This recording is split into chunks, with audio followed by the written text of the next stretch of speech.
இப்போ இந்த ஹீலிங்ன்ற மெத்தட் வச்சு நீங்க சொன்னீங்க. இப்போ மெடிசின்ஸோ இல்ல மருந்துகள் மூலமா இல்லாம நம்ம ஹீலிங்ல குணப்படுத்துறதோ, பிளஸ் விவசாயத்துக்கும் நம்ம வந்து வேண்டுதல் முறையில வந்து நம்ம வேண்டி நம்ம கடவுள்கிட்ட வேண்டி நம்ம பண்ற மாரி நீங்க ஏதோ ஒண்ணு சொன்னீங்க. மழையெல்லாம் வர்றதுக்கான வாய்ப்புகள் இருந்த மாரி.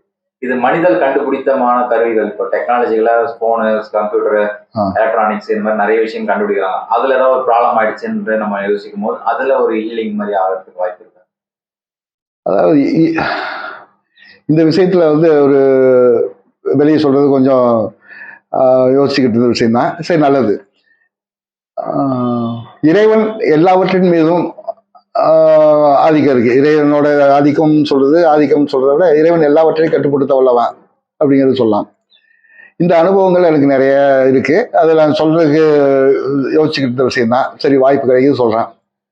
நான் ஒரு 15-20 ஆண்டுகளுக்கு முன்னாடி கும்பகோணத்துல இருந்தேன். அப்போ எனக்கு அங்கே இருந்த அக்குபஞ்சர் டாக்டர்ஸ் நிறைய பேர் பழக்கம். அவங்க வந்து டாக்டர் பசுரமான்ட்ட பயிற்சி எடுத்தவங்க நிறைய பேர் அதில். அப்போ நான் வந்து அங்கே அவங்கள போய் நானும் அறிவுமாயி பழகும்போது டாக்டர் மர்ஜூக், பஹ்ருதீன், நிறைய பேர் வந்து அவங்க ஒரு குழு வருவாங்க. ஒரு பஹ்ருதீனோட கிளினிக் வருவாங்க. நான் இங்கே போவேன், நிறைய பேருக்கு ட்ரீட்மெண்ட் கொடுப்பேன். அவங்க பார்ப்பாங்க. அவங்க வந்து பசுரமான்ட்ட ட்ரீட்மெண்ட் இது படித்தவங்களா இருந்தாலும் கூட அவங்க நினைத்தால் சுகம்ங்கிற நிலைக்கு வரல. ஏன் வந்து சிங்கிள் தெரபிங்கிற அளவுக்கு கூட அவங்க வராமல் இருந்தாங்க அந்த நேரத்தில். அப்போ எனக்கு நான் வந்து இந்த மாதிரி நினைத்தால் சுகம் செய்யும் போது அவங்க வந்து கேட்பாங்க. அவங்க அதை இம்ப்ரெஸ் ஆயிடுவாங்க. நீங்கள் எப்படி அக்குபஞ்சர் கற்றுக்கிட்டீங்கன்னு கேட்டார். நான் வந்து அக்குபஞ்சர் வந்து கற்றுக்கிட்டது முறையாக கற்றுக்கல. என்னுடைய நண்பர் அவர் அழகப்பன் ஐயா வந்து எனக்கு சொல்லிக் கொடுத்தாரு. அவர் எனக்கு ஒரு 3 நாள் அதிகபட்சம் செலவு பண்ணியிருப்பாரு. அந்த நேரத்தில் எனக்கு அவர் இதை பற்றி அடிப்படை நாடி பார்க்கறது, எப்படி ட்ரீட்மெண்ட் கொடுக்குற அப்படிங்கிற பற்றி, நீரில் போடுற அப்படிங்கிற பற்றி சொல்லி கொடுத்தாரு. நான் ஆனால் நீரில் போடுறது கிடையாது. ஆரம்பத்துலேருந்தே நான் தொட தான் செய்வேன். அந்த வகையில் நான் பண்ணேன். ஒரு கட்டத்தில் அது தொட வேண்டிய அவசியம் இல்லைங்கிற நிலைமைக்கு வந்துட்டான். என்ன அப்படி சொல்லுவேன். அந்த மாதிரி சொல்லும்போது அவங்க வந்து நான் முறையாக கற்றுக்கிறதுனால என்கிட்ட வந்து கற்றுக்கிறதுக்கு அவங்களுக்கு விருப்பம் இல்லை.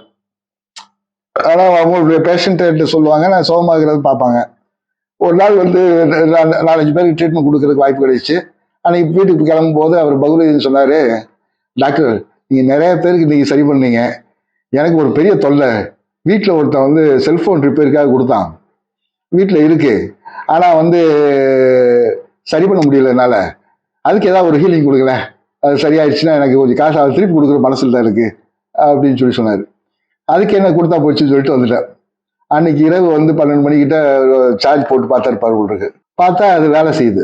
அடுத்த நாள் காலையில் அது 300 ரூபா வாங்கினேன்னு சொல்லிட்டு எனக்கு 100 ரூபா கொடுத்தாரு. அது ஒரு விஷயமா இருந்துச்சு. இதே மாதிரி 1-2 தடவை அவர் செஞ்சிருக்காரு.